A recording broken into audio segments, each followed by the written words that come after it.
Notimundo Estelar. Información inmediata.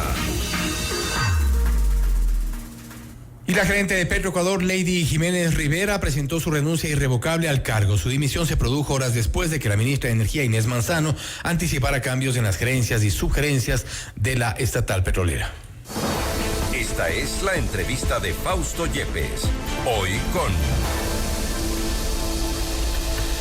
Estamos ya en los estudios de FM Mundo con Reinaldo Armijos, exgerente de Petroecuador, y vía telemática, no sé si me confirman, no estamos todavía con Osvaldo Erazo.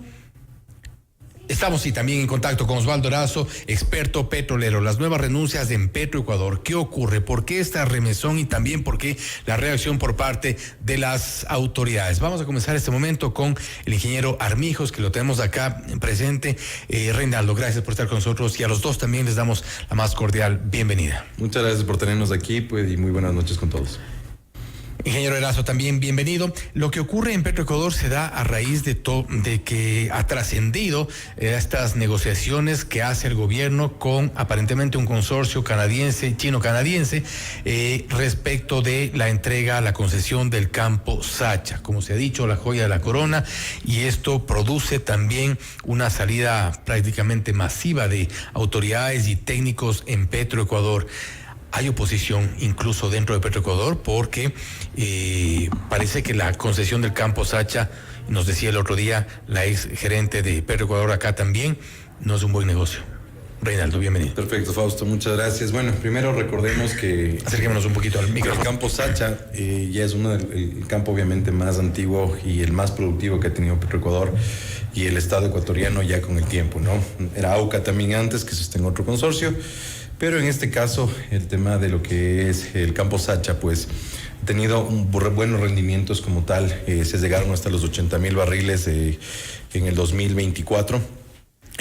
Y obviamente el potencial de este campo. Es el único campo, si no me equivoco, que ha incrementado su producción. Sí, totalmente. Pese al tiempo que ya tiene de producción, más de 50 años. Más de 50 años, obviamente. La infraestructura ya está, pese a que la infraestructura ya es antigua, inclusive, porque ese campo hay que totalmente ya darle una inversión muy fuerte para que siga funcionando debidamente. Este campo, de hecho, registraba costos de producción por barril de alrededor de $8.16. Y debemos tomar en cuenta que internacionalmente, en promedio, desde el año 2022, 23 y 24, hemos tenido ventas de crudo en alrededor de $68.30 por barril. Entonces, yo creo que es algo que es un campo muy productivo, y tal vez una estrategia sería mejor dar los campos que no tienen la mejor productividad, porque donde sí se requiere inversión mayor. En Sacha, en cambio, ya es un campo totalmente productivo, que estaba dando réditos, que da muchos réditos, y pues me supongo que el gobierno debe tener ya una justificación técnica muy fuerte para haber obviamente dado, ¿no? Y tomar en cuenta cuál van a ser los ingresos que va a ganar más el Estado, porque para tomar una decisión de estas se debería generar mayores ingresos que los que se han generado históricamente en el campo. Vamos a profundizar enseguida sobre los motivos. Tenemos un documento, lo vamos a mostrar acá en pocos instantes, pero nos conectamos con el economista Osvaldo Erazo, experto petrolero, para que nos cuente también su visión desde el sector. Hay muchos analistas, expertos que han dicho no hay una política en el sector energético, y esto es lo que produce remesón en el sector petrolero, remesón en el sector eléctrico y todos los problemas que hemos visto también. Hay problemas sin duda en el sector minero. Economista Erazo, gracias, bienvenido. Estimado Fausto, qué gusto, un fuerte abrazo a través suyo a toda su bienvenido teleaudiencia de Notimundo. También un saludo a Reinaldo. Sí, lo que estamos viendo es un reflejo de la crisis estructural que tiene Petroecuador. No olvidemos de que en este gobierno, el gobierno no hay un poco más de un año, existieron 4 gerentes de Petroecuador. Eduardo Miranda 9 días, Marcela Reynoso 5 meses, Diego Guerrero 5 meses y Lady Jiménez 3 meses y medio. O sea, realmente la empresa más importante del país no tiene una estabilidad en lo que se refiere a gerentes. Y si revisamos nosotros en los últimos 4 años, tuvimos 12 gerentes en Petroecuador y se está nombrando al número 13. O sea, hay un promedio de 4 meses por gerente al frente del estatal. Es cierto, como dijo la ministra, ¿no es cierto?, ayer, de que debe haber gente que debe estar alineada, ¿no es cierto? Cierto es que debe estar alineada, pero debe estar alineada a una política energética integral, que debería existir una planificación con objetivos claros, con planes de inversión. ¿Qué quiero decir? Se necesitan recursos, se necesita equipo técnico, porque es crítica la situación petrolera del país. Claro, este rato estamos hablando de Sacha, pero si hablamos nosotros de la situación petrolera que tiene este momento el país, por ejemplo, nosotros si analizamos desde la cadena de valor lo que es la prospección, ¿no es cierto? No hay un incremento de las reservas petroleras. Si nosotros vemos lo que pasa con la producción petrolera del país, claro, si comparamos la producción del 2024 con la producción del año 2023, se produjo 173 millones de barriles en el 2024 y 173 millones en el 2023, o sea, la misma producción prácticamente. O sea, uno va a decir, ¿y dónde está el problema? El problema es de que quien incrementó la producción dentro de esa producción petrolera fue la producción privada. Y más bien la producción de Petroecuador tuvo una tendencia a la baja, ¿no es cierto? Hubo una tendencia a la baja, y si nosotros vemos, por ejemplo, lo que se produjo en enero del año 2024, Petroecuador produjo 12 millones de barriles por mes en enero, 12.400.000. Y en diciembre terminó el año con 11.600.000, 6% menos de producción petrolera, ¿no es cierto? O sea, tenemos que irle viendo así, prospección, producción y lo que se refiere a la producción de derivados. Pero, economista, ahora, lo que ocurre es que en esta coyuntura y en el contexto que vivimos durante esta semana, básicamente la ministra lo que ha dicho es que, bueno, el que no esté alineado con las políticas del gobierno, pues tendrá que irse, y más o menos salieron una veintena, se ha dicho que salían una veintena de funcionarios de Petroecuador. El cuestionamiento que nace es ¿por qué hablar de una concesión del campo Sacha cuando es el único campo que ha incrementado su producción con una inversión aproximada de 150, 158 millones anuales, ha incrementado su producción y le da rentabilidad al Estado? Vamos a concesionar el único que le da rentabilidad y no los que nos generan realmente problemas y donde no hay una producción en aumento. Sí, en realidad si nosotros nos ponemos a ver, y a eso es donde yo quería terminar con el campo Sacha, lo que se refiere a la producción de derivados antes de ir a lo de Sacha. Por ejemplo, nosotros como país somos deficitarios en la producción de combustibles. El 73% del diésel que consumimos aquí en el país es importado, el 64% de las gasolinas es importada, el 87% del gas que consumimos en nuestras cocinas es importada. Pero en cambio, la producción, la refinación, el año pasado, comparando con el 2023, hubo una menor producción de combustibles de un 9%. 9%, eso generó que tengamos que estar importando más, un 6.7% de combustibles. Y obviamente eso genera más recursos que salen y mayores, todo lo que se refiere a mayor subsidio. Pero en lo que se refiere al campo Sacha, ¿no es cierto?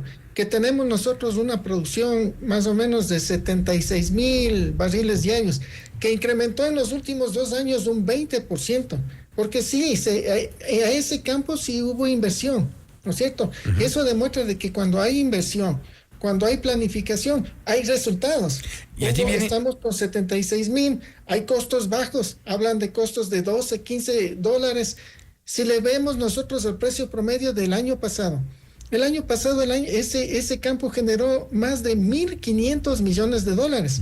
Y se espera, en cambio, con esta concesión que se quiere dar, se espera que nos den 1.500 millones de dólares. O sea, el análisis para poder entregar un campo debe ser un análisis no solo económico, sino también un análisis de la parte legal, para ver si se puede hacer o no se puede hacer. Y precisamente sobre ese análisis quiero retomar este momento con el ingeniero Armijos.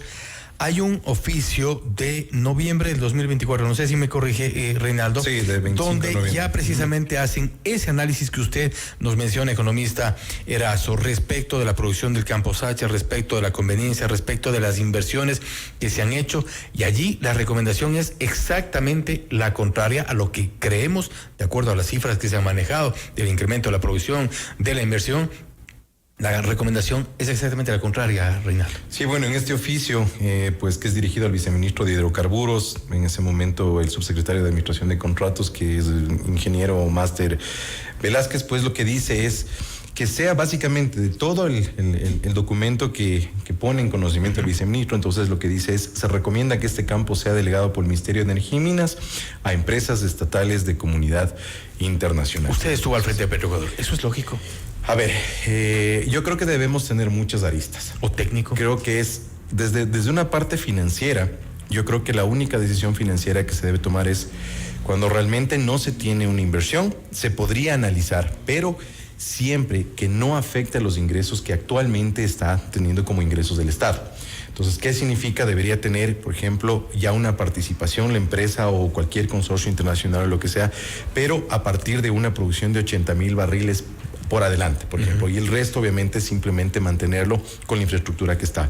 Ahora bien, ¿cuál es el principal problema de este tema de adjudicaciones? Es que el Estado, conforme va gestionando su presupuesto general del Estado, si es que por A o B motivos no tiene un flujo que sea estable posteriormente, por A o B motivos puede ser, por ejemplo, que los procesos de inversión o de CAPEX se demoren mucho más en el tiempo, adicionalmente a eso que las ventas o las exportaciones petroleras también no sean las mismas con las cuales se está vendiendo ahorita. Y ahorita simplemente hacer alusión también al economista, igual, bueno, el Ecuador importa el 81% de todos sus combustibles, ¿ya? Y aquí hay algo muy particular. En diciembre del 2023 pusimos las manos arriba diciendo, señores, la refinería va a colapsar. Hay que ponerle en una emergencia de 60 días, de manera catalíticas y todo. Las imágenes que circularon. Yo salí en muchas revistas, de hecho mandamos muchos informes de eso, y miren, ahora la refinería está funcionando ni a un 20%. Entonces, ¿qué significa? Claro, las exportaciones petroleras han aumentado. Sí, han aumentado porque no tenemos cómo poder refinar los 110,000 barriles que tiene de capacidad instalada la refinería de Esmeraldas. Entonces, como decía el economista igual, ¿qué significa eso? Significa mayor compra de productos de combustibles en el exterior. Entonces, esa es otra cifra que debemos ver. Y hay un tema importante. Desde diciembre del 2023, Petroecuador tiene una decaída de producción de en promedio de alrededor de 27,000 a 30,000 barriles. ¿Cuánto significa eso en dinero para la población o para el Ecuador? Significa perder al valor de venta de $68.30 en promedio, es perder alrededor de 2 millones de dólares diarios en promedio, 2.1 millones de dólares diarios. Multipliquemos eso por 365 días. Estamos hablando que llegamos fácilmente a 744, 800 millones de barriles. ¿Quién va a responder de dólares? Exactamente. Entonces, ¿quién va a responder por esas ineficiencias que ha tenido la empresa? Volvemos a la pregunta que le hice al economista Erazo. Estamos hablando entonces de que no hay una política petrolera, porque primero el cambio de autoridades y ahora estas decisiones que, al menos para quienes no somos técnicos en esto, pero hemos consultado precisamente con los técnicos, no resultan de momento ni lógicas y de lejos es un mal negocio. Yo considero que no existe ya una visión clara. Esperemos que este nuevo cambio que se está dando es en bien de la empresa. Pero hay dos temas importantes en la administración de cualquier empresa de cualquier sector. La primera es dar estabilidad, porque eso te va a permitir obtener objetivos a mediano y largo plazo. Punto número 2, en el tema estatal, en cambio, nosotros adolecemos de un problema. Primer punto, que ningún gerente entra con un plan de trabajo claro.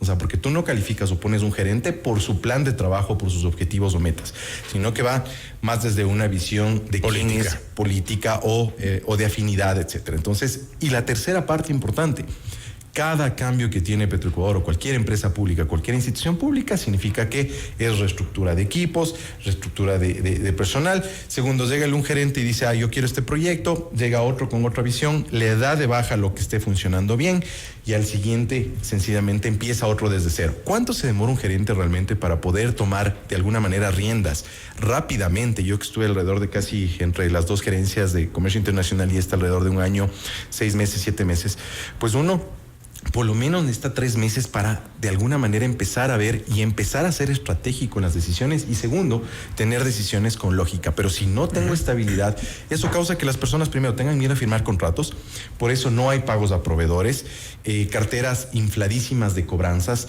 Segundo, miren ahora, no tiene un solo taladro de perforación Petroecuador. Es el núcleo, es lo que se dedica a hacer Petroecuador.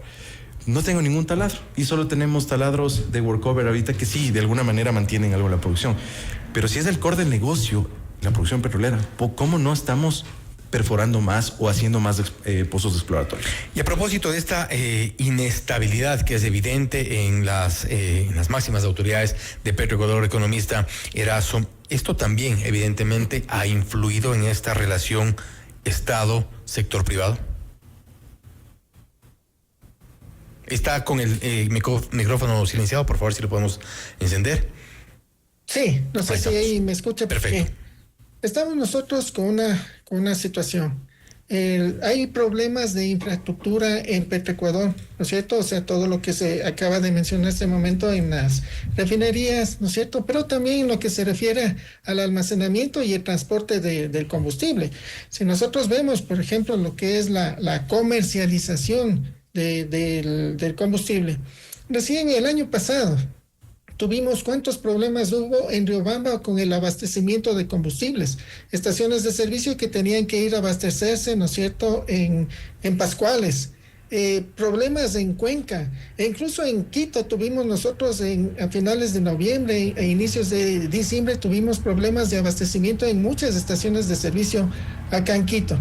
Claro que se necesita todo lo que se refiere a estabilidad para las autoridades, ¿no es cierto? Pero dentro de todo este marco que estamos demostrándolo, ¿no es cierto? Es difícil que se pueda hacer una buena tarea si es que no se tiene una verdadera planificación integral, una planificación con los objetivos claros, que tenga un marco jurídico, que tenga recursos, que tenga un plazo, ¿no es cierto? Porque no se puede cambiar de la noche a la mañana, se necesita recursos, se necesita plazos y un equipo técnico que vaya a llevar adelante esta cuestión. Problemas de la calidad de los combustibles, o sea, si hablamos nosotros de la crisis petrolera, llegamos incluso hasta la calidad de los combustibles. Claro que Petroecuador cumple con la calidad, pero eso es una calidad INEM que ya es caduca, que ya debería actualizarse. Seguimos nosotros con calidad de Euro 3 cuando el mundo ya está llegando al Euro 6, ¿no es cierto? Estamos 10 años atrasados en lo que se refiere a calidad de los combustibles, escasez.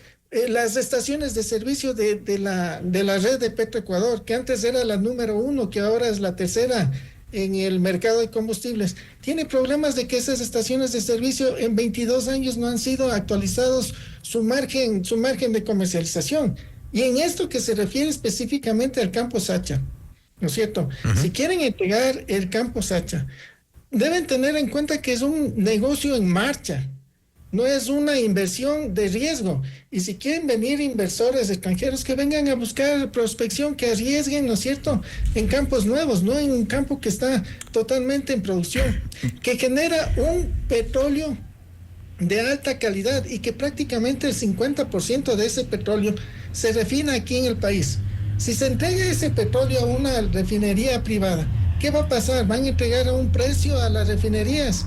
Va a subir los costos de los combustibles. En realidad hay mucha situación en la cual quien vendría quiere entrar en un negocio que tiene riesgo cero. Y eso es lo que usted plantea, economista Erazo, creo que es importante también para referirnos a otro y quizá al principal cuestionamiento que se ha hecho respecto de esta intención de concesionar el campo Sacha a este consorcio canadiense que está integrado por una empresa constituida en Canadá con capital venezolano y una empresa constituida en España con capital chino. Hasta ahí sabemos. En las actas que son de diciembre del 2024, aquí se plantea, y me refería al mayor cuestionamiento, no solo el hecho de que el campo Sacha sea un campo en producción, un campo que está, que es finalmente rentable hoy por hoy para nuestro país. el planteamiento que se ha analizado en estas actas es lo que preocupa, la participación del Estado. A ver si nos puede un poco explicar lo que vemos acá. Son las actas que, un detalle que publicó precisamente hoy el portal Primicias. Nosotros hemos logrado acceder a estas actas y aquí se evidencia que la participación del Estado es minoritaria respecto de un campo en el cual hoy por hoy recibe aproximadamente al año 1.500 a 1.700 millones de dólares. El planteamiento es aquí completamente al revés, Reinaldo. Sí, pues bueno, lo que se había escuchado era normalmente que el Estado iba a tener un beneficio alrededor del 80% del total. Eso es lo que se había del dicho. Presupuesto, es lo que se tenía, ¿no? Entonces esta acta también es bastante nueva de lo que se publicó el día de hoy. Y claro, ¿cuál es la banda de beneficio del Estado que se ve aquí? Estamos hablando de que dice que no podrá ser un beneficio no menor al 12.5%. Entonces, ¿qué significaría con eso? Es que solo el 12.5% sería el monto mínimo que podría recibir el Estado, pero lo importante es que solo alcanza hasta un 20%. Entonces, ¿qué significa? La empresa, el techo, y la empresa privada o el consorcio que está se iría con el 80%. Entonces, eso... yo digo, realmente va a ser necesario. Confiemos que obviamente yo confío mucho en la visión de cómo la ministra puede dar una vuelta a esto, o también las nuevas autoridades de Petroecuador. Confiemos en eso como ecuatorianos, esperamos que hagan lo mejor, pero yo creo que es menester que el país tenga de alguna manera un conocimiento y una explicación de cuál va a ser realmente el efecto en dólares, ¿no? Primer punto, que en teoría el Ecuador iba a recibir alrededor de 1.500 millones, desde lo que se ha sabido, es lo que se había dicho, pero en función de que eso va a ser amortizado, eso es un derecho de ingreso, por ejemplo. Entonces, ese tipo de cosas deben estar muy claras. Se calcula la inversión posterior, porque los 1.500 son de un bono. Sí, es como para ingreso. Exactamente. Y de hecho, creo que en el acta mencionan 1.500 millones de dólares de un bono de entrada, una Exacto, cosa es así, para ingresar, algo así. Es como el derecho de piso, digamos. Y el resto, que son un poco más de 3.000 millones a 20 años. A mí, sin conocer a fondo y evidentemente sin ser experto en el tema petrolero, pero me suena, no me dan las matemáticas. Miren, hay algo importante en este oficio que también estaba remitido, que le hicimos alusión hace un momento. Tenemos un detalle del CAPEX, que fue que el CAPEX es todo lo que son recursos que se van destinados a inversión, mejoramiento de infraestructura y todo lo que es, y que va a ser amortizable hablando en estados financieros. Del 2013 al 2023, el Campo Sacha en CAPEX recibió total un presupuesto de 1.800 millones. Entonces, estos 3.000 millones yo creo que los llevaron históricamente a lo que sucedió, pero digamos a mí, yo como economista o como financiero, puedo decirle, perfecto, ¿cuál va a ser la mejora de esto? Si nosotros como Estado logramos mantener estos 1.800 millones, y estos 1.800 millones fueron recuperados, tomemos en cuenta que las ventas del Campo Sacha son alrededor de 1.500 millones, entonces esto debería estar cubierto, obviamente, tomando en cuenta un OPEX también, pero amortizado a 3-4 años como máximo. Entonces, ¿qué es lo que sucede? Si nosotros, o si el campo va a ser tomado por alguna otra empresa o por algún consorcio extranjero, pues esta cantidad de inversión debería ser más un 30%, más un 40% históricamente de lo que fue, porque se pretende llegar a 120.000 barriles, 125.000 barriles, pero si vamos a mantener los 3.000 millones en 30 años, significa que estamos haciendo la misma estrategia de inversión y el mismo plan de inversión que se tuvo del 2013 al 2023. Entonces, esa es un poco la otra de las preguntas que las autoridades de alguna manera deberían exponer y mover, obviamente, y saber exactamente cuáles van a ser los ingresos que el Ecuador va a tener de beneficios adicionales. Conociendo la oposición que se ha dado, ya vuelvo enseguida con el economista Erazo, pero Reinaldo, conociendo la oposición que se ha dado internamente en Petroecuador, lo dijo, fue evidente en las declaraciones de la ministra en esta semana, pero conociendo esta oposición de algunos trabajadores técnicos de la área, incluso quienes estaban manejando el Campo Sacha, entiendo, si no me equivoco, quien estaba a cargo es también uno de los funcionarios que está afuera, incluso la Asociación de Trabajadores de Empresas Petroleras, está incluida Petroecuador, también ha elevado su protesta por esta intención de concesionar el campo. ¿Esto fue entonces un tema que causó esta remesión en Petroecuador? Yo creo que tiene muchos aspectos. El primero es tal vez una forma de la cual la gerente actual o la persona que salió pues tiene un método de manejo de liderazgo, etcétera. Entonces ese es uno de los componentes, creo yo. Y el punto número 2, se sabe obviamente que internamente en la empresa hay mucha oposición desde las personas que saben, que manejan los números, que fiscalizan la producción, etcétera. Entonces, claro, si es que nosotros como Estado tomamos una decisión y no le hacemos parte, primer punto, a todos los técnicos y a todo, aparte de eso, no le hacemos partícipe a toda la población de cuáles son los beneficios que va a dar, porque si a mí, por ejemplo, el campo Sacha me da 1.500 millones y de rentabilidad me está dando alrededor de 700, 800 millones, pues si es que yo voy a concesionar no algo, ¿para qué concesionar? Sería lógico que me digan, perfecto, pues sabe que ahorita nos da 800 millones de utilidad operativa, pero ya con esta concesión van a ser 1.200, 1.300 millones. Ah, perfecto. Entendemos, pero si hasta ahorita eso está todavía que no está claro, no están siendo los procesos transparentados de alguna manera con medios de comunicación, ruedas de prensa, que espero que la señora ministra va a tomar aspectos, pero como ciudadanos y como personas que estamos en el sector, pues sería maravilloso saber exactamente las cifras de mejora de ingresos para el Estado, cuál va a ser la infraestructura, a cuál es el objetivo que tienen que llegar de producción, obviamente ver cuánto más de las reservas se van a obtener, cuántos pozos exploratorios más se van a hacer y una de las cosas más importantes, cuánto este mecanismo de consorcio y todo va a mejorar las condiciones de las comunidades aledañas. Eso es algo indispensable. Si me mejoran una calidad de vida, desarrollo humano, etcétera, entonces eso va a ser diferente. Cerramos con una respuesta muy corta, economista Erazo.